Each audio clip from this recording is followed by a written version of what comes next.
Hello hello CEO et bienvenue dans ce nouvel épisode de la série Diriger son business comme une vraie CEO. Donc cette série, on a déjà commencé avec le plan sur 90 jours et on continue ici avec le plan sur le mois. Voilà, sur les 30 jours.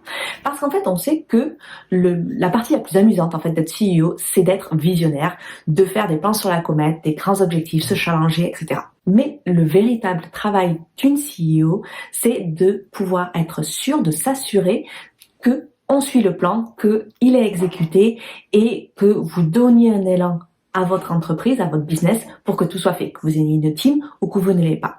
Mais il y a également d'autres compétences à avoir, celle de quand il se passe, la vie se passe, qu'il y a des événements qui se passent, comment arriver à ajuster vos plans pour pouvoir être sûr d'avancer vers vos objectifs, peut-être d'une autre approche, pas ce que vous avez forcément prévu, mais que vous y arrivez. D'accord? Alors aujourd'hui, on va voir ce plan sur le mois.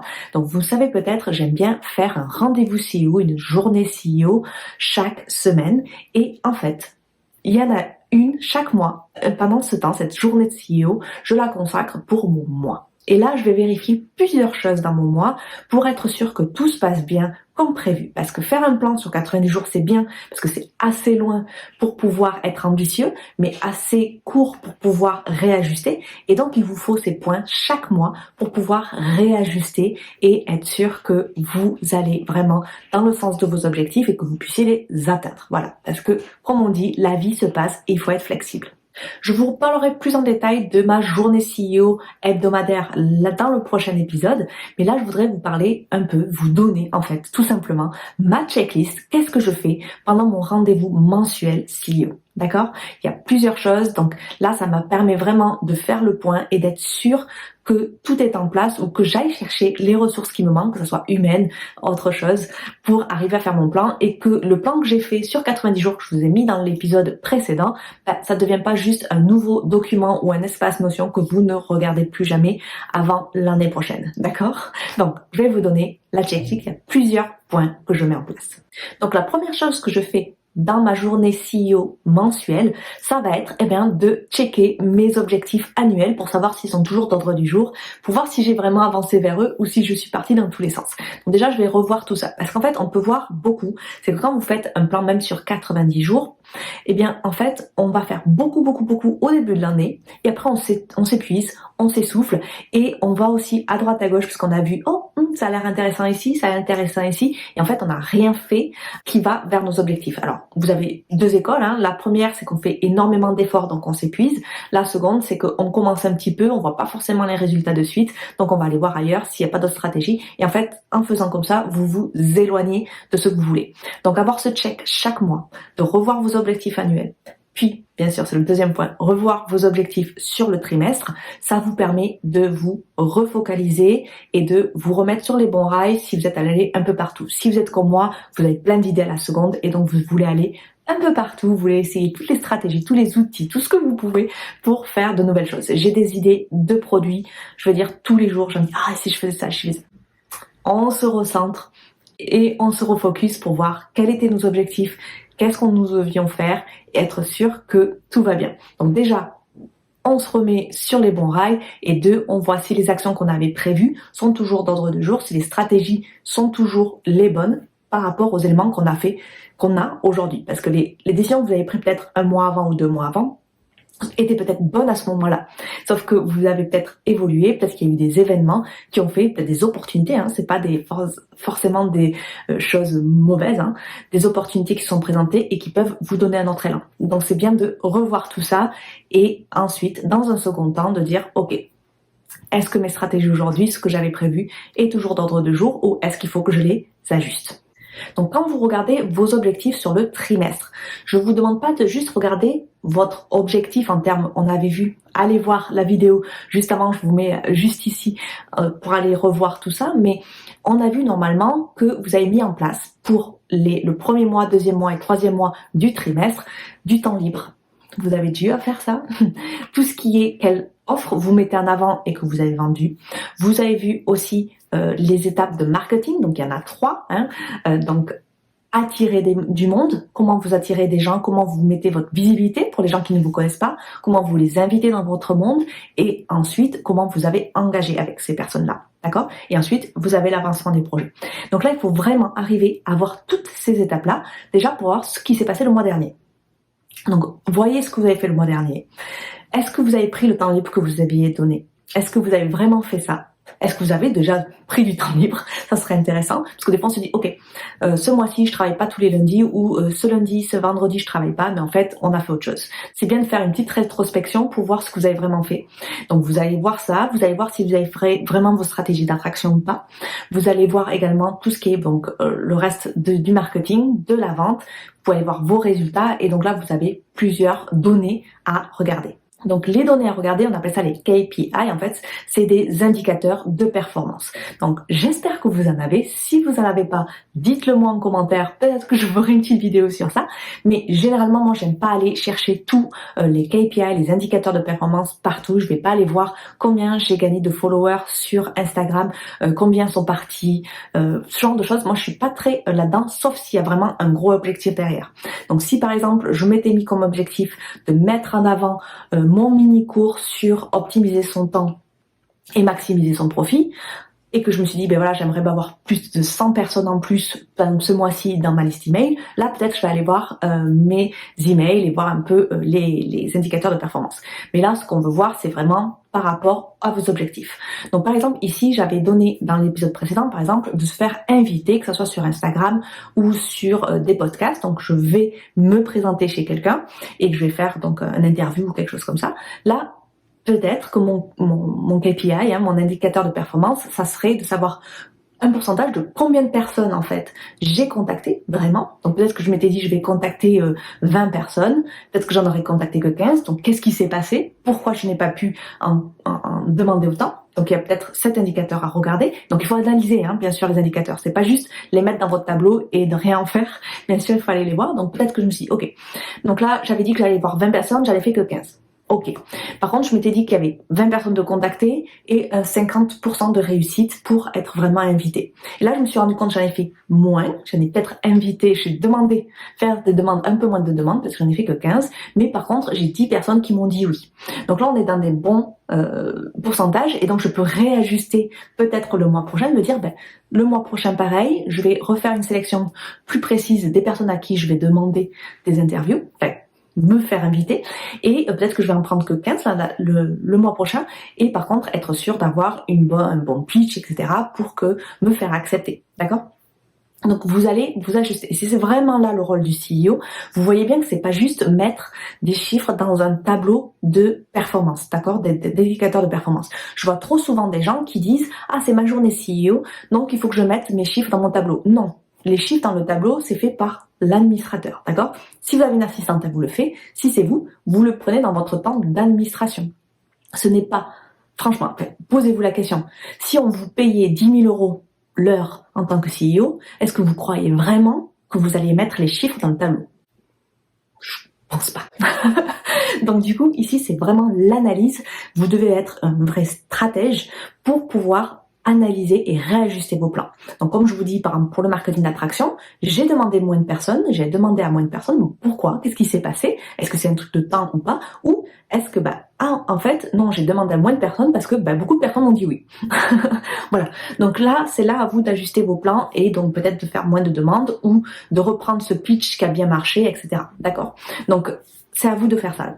Pour l'attraction, pour tout ce qui est invitation. Donc, si vous avez fait un freebie, pareil, vous voulez avoir 100 personnes de plus dans votre freebie, vous vous rendez compte qu'il n'y en a pas. Par exemple. Là, vous dites, il s'est passé quelque chose. Donc, vous allez chercher plus en détail toutes les données. Donc, dans les données, dans les indicateurs de performance, il y en a deux types. Il y a les indicateurs qui sont plus de l'action et donc de la progression qui vont résulter sur les résultats. Et vous avez les indicateurs de résultats.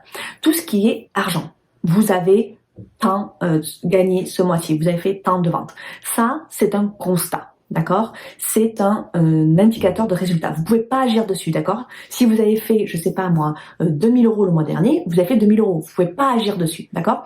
Tandis que les autres indicateurs de performance, je vous sors les mots super compliqués, tandis que ceux, on va dire, des indicateurs d'action, c'est là où vous pouvez agir. Et donc tout ce qui est marketing d'attraction, etc., si vous avez des chiffres pour ça, des indicateurs, ça vous permet de vraiment réagir et d'ajuster. Et c'est là qu'il faut ajuster. Parce que si vous regardez, vous faites un constat, vous dites, bon, j'ai gagné que 2000 € le mois dernier, moi, je voudrais avoir 5000 normalement. Donc vous avez un écart de 3000. Donc vous n'allez pas aller vous dire, oh, j'ai pas 3000, etc., comment je vais faire sur mon compte. Vous allez arrêter de regarder votre compte en banque tous les jours. Il n'y a pas de l'argent qui va arriver comme magie sur votre compte en banque, d'accord.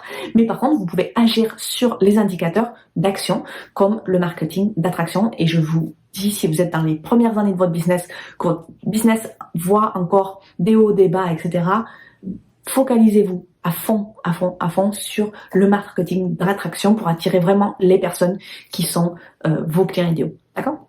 Après les indicateurs de performance, je vais regarder la santé financière de mon entreprise, de mon business. Donc là, j'ai une méthode très particulière, donc je vous demande pas jamais, dans le rendez-vous CEO, ne faites pas votre compta, ne rajoutez pas les chiffres, etc. Vous n'êtes pas du tout là-dedans, on est dans la stratégie, on est dans le haut vol, d'accord ? On n'est pas dans le jour après jour, d'accord. Ça, c'est des choses que vous faites normalement dans votre petit bloc, j'espère que vous en avez un, bloc dans la semaine où on parle d'administration, de finances, etc. D'accord.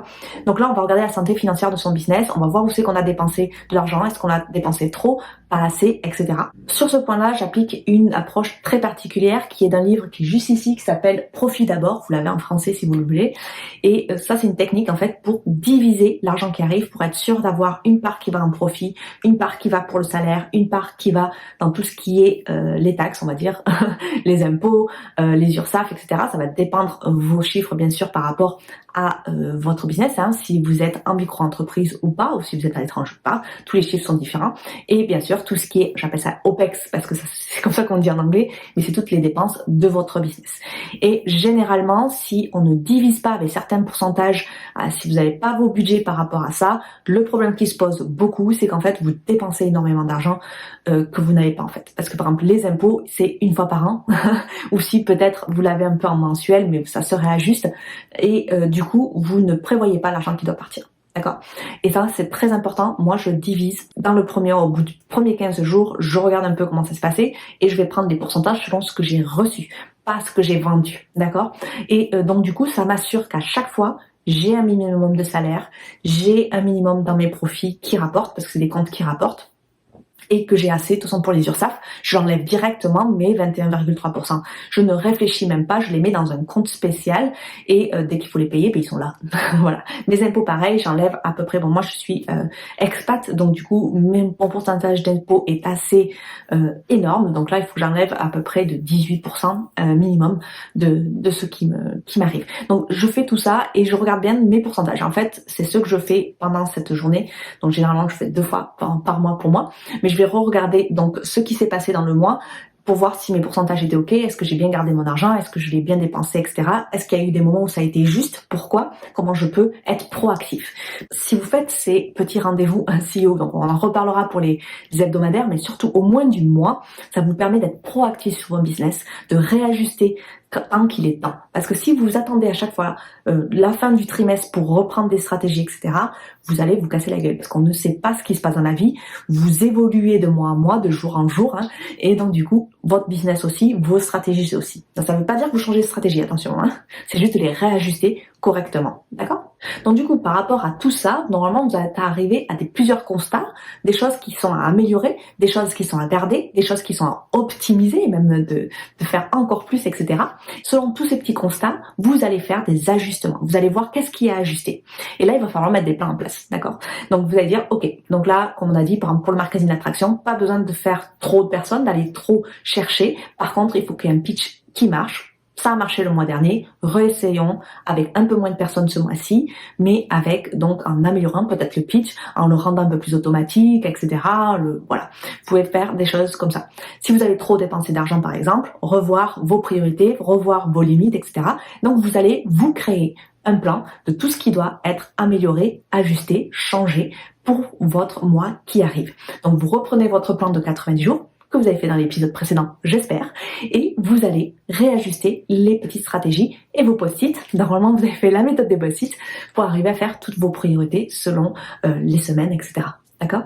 Donc par exemple, vous vous êtes dit, moi j'ai envie de commencer TikTok, j'ai envie de le commencer en avril, mais là vous vous rendez compte qu'en fait vous avez fait beaucoup plus que ce que vous avez espéré faire, donc vous avez beaucoup de temps plus libre. Bon, allez, je vais commencer ça ce mois-ci, on va commencer la stratégie, au lieu d'attendre le 1er avril, on va le faire le 1er mars. Par exemple, d'accord? Ça peut être autant dans le positif que dans le négatif, mais toujours réajuster avec ces petits rendez-vous mensuels qui est là. Donc là, je vous ai donné un peu la checklist, donc revoir son plan annuel, ses objectifs annuels, revoir son plan 90 jours, revoir les indicateurs de performance pour savoir si vous avez vraiment suivi le plan ou pas, voir la santé financière de votre business, puis ensuite voir qu'est-ce qui est ajusté, enlever, laisser partir, optimiser, systématiser, tout ce que vous voulez, et donc réajuster votre plan de 90 jours pour repartir pour un nouveau mois et avec de nouveaux indicateurs qui sont sûrs pour vous êtes la bonne voie pour arriver à atteindre vos objectifs. Voilà ce que je fais pour mon rendez-vous mensuel CEO pour être sûr que je suis sur la bonne voie, que je suis sûre d'atteindre mes objectifs et que j'arrive quand même à m'adapter à la vie, à tout ce qui se passe autour. Donc c'est vraiment crucial pour un CEO de faire des plans sur la comète, mais être sûr de suivre le plan que vous vous êtes donné et d'ajuster, d'avoir cette compétence d'ajustement, de pas culpabiliser si vous avez pris une décision à un moment donné, qu'il faudra ajuster selon ce qui se passe autour. Vous avez toujours des nouveaux éléments. C'est pour ça que vous avez le droit de changer d'avis. D'accord?